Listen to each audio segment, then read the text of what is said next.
কালকে থেকে তোমাদের রেজাল্ট একটা অপশনের সংকেত ছিল, তার কারণ আমরা প্রত্যেকবারই দেখি ডাব্লিউবিজি রেজাল্টের আগে কিন্তু ফাইনাল আনসার চলে আসে এবং তার সাথে একটা আপডেট বা নোটিশ চলে আসে যে তোমাদের রেজাল্ট কালকে এই সময়ের মধ্যে কিন্তু পাবলিশ হবে, এই সময়ের মধ্যে প্রকাশিত হবে।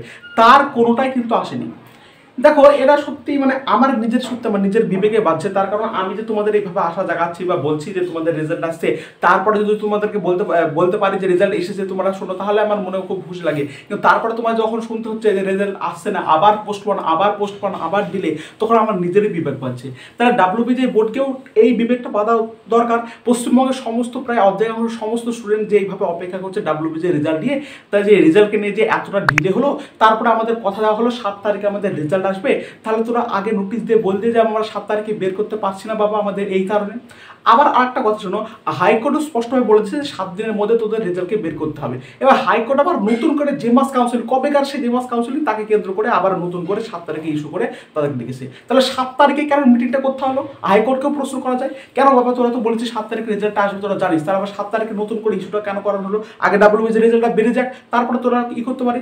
তার কারণ দেখো, এটা 7 তারিখ না হলে 8 তারিখ হতেই পারে, সেটা খুব একটা বেশি পার্থক্য না। কিন্তু এইভাবে যে স্টুডেন্টদের কথা দেওয়া হচ্ছে, এইভাবে যে আশায় রাখা হচ্ছে, তারপর যদি এরকম বলা হয় তাহলে কতটা নিন্দাজনক একটা বিষয় হয় তোমরা একবার ভাবার চেষ্টা করো। আমিও একবার এগুলো ভেবে দেখো, লাভ নাই। ডাব্লিউবিজি বোর্ড এরকম কাজ অনেক আগে থেকেই করছে, এটা সত্যি খুব নিন্দাজনক এবং তাদের কথার কোনো দাম থাকে না। তারা মানে দাম থাকে না আজকে এই পর্যন্ত দাঁড়িয়ে তো আমি পুরোপুরি বিশ্বাস করে গেলাম তাদের কথার কোনো দাম থাকে না।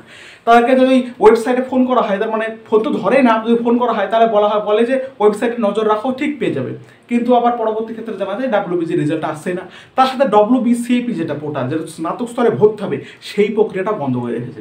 অর্থাৎ এরা এখন থেকে তোমাদের অসনের সংকেত দিয়ে রাখছে যে বাবা তোদের জন্য পড়াশোনা না, পশ্চিমবঙ্গের পড়াশোনার শিক্ষার দিকে বেশি তোরা যাস না, তোরা চপ শিল্পে মন দিয়ে তারা বেশি কাজে লাগবে। এটা তোমাদের আগে থেকে একটা অসনের সংকেত তোমাদের দিয়ে রাখছে। যাই হোক, এই সমস্ত বাজে কথা আর এই কথা বলতে আমারও ঘৃণা লাগে এবং আমি যে এইভাবে বলছি সেটা আমারও নিজের বিবেকে লাগছে যে কেন তোমাদের এইভাবে এতটা অবমাননা, এতটা প্রহসন, এতটা প্রতারণা কেন করা হবে। নিম্নমানের একটা ন্যূনতম একটা রেজাল্টের নোটিশ দিয়ে তার দেওয়া হয় যে হোক যে আমাদের রেজাল্ট এই কারণে প্রকাশ করতে পারছে না, সেটা একটু করা হোক। তো দেখো, এই বলার আর কিছু নেই বন্ধুরা, বলার আর কিছু নেই। সত্যি ডাব্লিউবিজি বোর্ড সম্পর্কে আমাদের যে ধ্যান ধারণা সেটা সম্পূর্ণভাবে শেষ হয়ে যাচ্ছে। আমাদের রাজ্যের যে বিচার ব্যবস্থা সে সম্পর্কে আমাদের ধ্যান ধারণা শিক্ষা হয়ে যাচ্ছে এবং আমরা এটাও বুঝতে পারছি রাজ্যের বিচার ব্যবস্থা শিক্ষাকে কিন্তু মানে না। যাই হোক, তার কারণ আমরা দেখো, আমি সেটাই ভাবছি যে জেমাসের যে অতদিনকার আয়কারী, সেটাকে কেন্দ্র করে আবার 7 তারিখে নতুন করে জট পাকানোর বা কি আছে? তোরা যেহেতু বলে দিয়েছিস যে 7 তারিখের মধ্যে তোরা রেজাল্ট বের কর, তাহলে আবার সেটাকে নতুন করে জল ঘোলানোর কি আছে?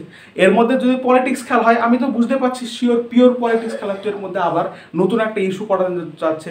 তো যাই হোক, সে সমস্ত আমি আর বেশি বলা উচিত না এই চ্যানেলের মাধ্যমে। তার কারণ দেখো, আমি কোনোদিনই ভয় পাই না। আমি তোমাদের বলি অন্যান্য চ্যানেল ভয় পেতে পারে, আমি কোনোদিন ভয় পাবো না। যদি শিক্ষার কোনো এরকম অবস্থা হয়, যদি ছাত্রদের উপর এরকম অবমাননা, প্রহসন এবং প্রতারণা করা হয়, প্রত্যেকটা কথার দাম না রাখা হয়, এইভাবে আশার উপর জল ঢেলে দেওয়া হয়, তাহলে এই চ্যানেল মুখ খুলতে বাধ্য হবে। আমি সবসময় মুখ খুলতে বাধ্য হবে। এটা ভিউজের জন্য, এটাও তোমরা মনে করো না যে সকাল সকাল উঠে বেশি ভিউজের জন্য এই সমস্ত ভিডিও করে, এমনটা মনে করো না।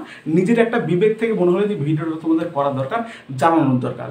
তো যাই হোক বন্ধুরা, যে তাহলে এবার ডাব্লিউবিজি রেজাল্ট কবে আসতে পারে? ডাব্লিউবিজি রেজাল্ট যদি দেখো, বেশি চিন্তা করার অতটা কোনো কারণ নেই। তার কারণ আজকে একটা মিটিং আছে, তো মিটিংয়ে যদি ঠিকঠাকভাবে কোনো আসে, যদি ডাব্লিউবিজি সংক্রান্ত আর কোনো ইস্যু নতুন করে না জন্মায়, কিন্তু আমার তো মনে হচ্ছে আবার নতুন করে একটা ইস্যু এরা জন্মাতে পারে, যেহেতু ওরা ডেকেছে। তার কারণ ওরা তো খেলতে চায় পলিটিক্স, তাই না?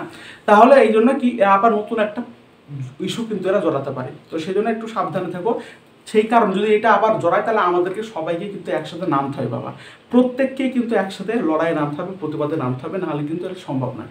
আবারও যদি এইভাবে আমাদের আটকে থাকে, আবারও যদি আমাদের ডাব্লিউবিসিএপি কলেজে ভর্তি এই সমস্ত প্রক্রিয়া আটকে থাকে, তাহলে সেটা যথেষ্ট খারাপ হবে, প্রত্যেকের ক্ষেত্রে যথেষ্টই খারাপ হবে। তো যাই হোক বন্ধুরা, আশা করছি 8 তারিখের মধ্যে কালকে তোমাদের রেজাল্ট আসবে, যদি কোনো ঠিকঠাকভাবে ডাব্লিউবিজি সংক্রান্ত কোনো কেস টেস্ট না করে। হাইকোর্টে যদি নতুন করে আবার ডাব্লিউবিজি সম্পর্কে কেস টেস্ট করে, তাহলে অসুবিধা। আমি পরবর্তী ক্ষেত্রে জানিয়ে দেবো যে মিটিংয়ে অ্যাকচুয়ালি কী উঠে আসছে, মানে তারা অ্যাকচুয়ালি ডাব্লিউবিজি বোর্ড অ্যাকচুয়ালি কী বলছে, এটা সম্পর্কে আমি তোমাদের বলে দেবো। আর আজকে তোমাদের ফাইনাল আনসার কী দিয়ে কালকে রেজাল্ট পাবলিশ করতে পারে, সে সম্পর্কে আপডেট আসলে আমি তোমাদের দিয়ে দেবো। কিন্তু এইভাবে কথার খেলাপ করা উচিত না, ঠিক আছে? যে আমরা ডাব্লিউবিজি বোর্ডকে ফোন করলে এক কথা বলে, আবার তার পরের দিন খবরে আর এক কথা শোনা যায়, এইভাবে অবমাননা প্রদর্শন করা উচিত না। ঠিক আছে। আবার আরেকটা কথা তোমাদের বলি, শোনো, দেখে ডাব্লিউবিজিএ বোর্ডকে দেখবা যে যিনি একজন মহিলা কর্মকর্তা ছিলেন তাকে আমি যথেষ্ট সম্মান করেই বলছি, যে তারা যখন বলছে যে আমাদের ডাব্লিউবিজিএ রেজাল্ট এত তারিখে প্রকাশ করা হইবে আশা করছি, এই যে সামান্য বাংলা কথা এটাকেও তাকে দেখে দেখে আবৃত্তির মতো বলতে হচ্ছে, আমি সম্মান করে তাকে বললাম। তাহলে এখানে তার বুঝতে পারছো যে ডাব্লিউবিজিএ বোর্ডের মাথায় কারা কারা বসে আছে। মাথায় যদি একদম সম্পূর্ণ শিক্ষিত এবং ডেডিকেটেড কোনো ব্যক্তি বসে থাকে তাহলে তারা অন্তত নোটিশ দিয়ে জানিয়ে দেওয়ার চেষ্টা করে, এইভাবে ছেলেদের কথার দাম মানে এইভাবে ফেলে না, ঠিক আছে। তো যাই হোক বন্ধুরা, দেখা যাক, আমি আর বেশি বকছি না, তো দেখা যাক কি হচ্ছে, চলো।